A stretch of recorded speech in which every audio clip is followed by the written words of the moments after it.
Hello, I am Dr. Anna Flerke-Scheid, and I'm delighted to welcome you to this course, Catholic Social Thought, Justice in a Global Context. You're about to begin part one of the course entitled Introducing Catholic Social Teaching.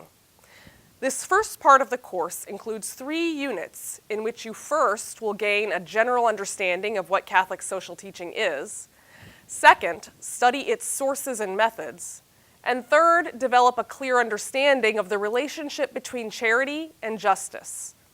As you will discover through studying the first unit, Catholic social teaching first emerged in 1891, when Pope Leo XIII released a papal encyclical called Rerum Novarum on the justice due to workers during the transition from a feudalist to a capitalist economy in Europe. Since then, many popes, bishops, and even whole bishops' conferences have issued documents with the intention of addressing serious social issues. Some works of CST are global in scope, addressing issues like the global financial crisis of 2008, universal human rights, or neocolonialism and economic justice across the global North-South divide. Others, especially those written by particular bishops or bishops' conferences, deal with local concerns such as a particular nation's struggles with racial justice or ecological degradation. In the second unit of part 1, you'll be introduced to the 4 sources of Christian ethics: Scripture, tradition, reason, and experience. Each of the sources come into play in various documents you'll be reading throughout the course. For example, most of the documents of CST make use of scriptural sources to define certain ideas and concepts, such as human dignity and peace.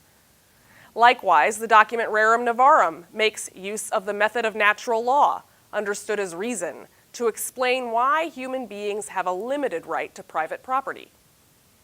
Documents like Centesimus Annus appeal intentionally to tradition by hearkening back to the themes discussed in earlier encyclicals.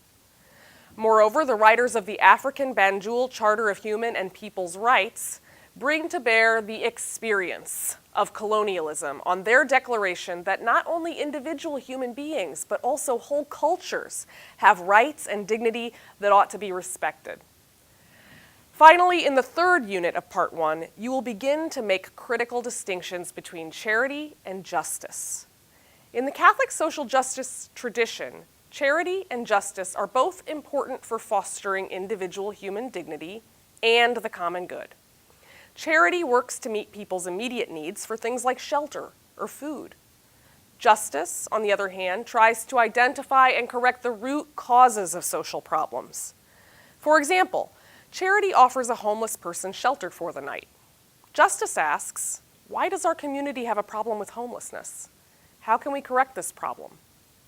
The answers to the questions posed by justice will often be more complex than charitable solutions can resolve. To solve the social problem of homelessness, we will need more than just a shelter. We may also, for example, need to create jobs that pay living wages. We may need to train and educate people for those jobs. We may need better support for people with mental illnesses or disabilities. And we may need more affordable housing. Justice thus asks for complex and long-term solutions to social problems. Charity will always be necessary because emergencies, whether fires, floods, sudden illnesses, or urgent disasters, will always be a part of human life.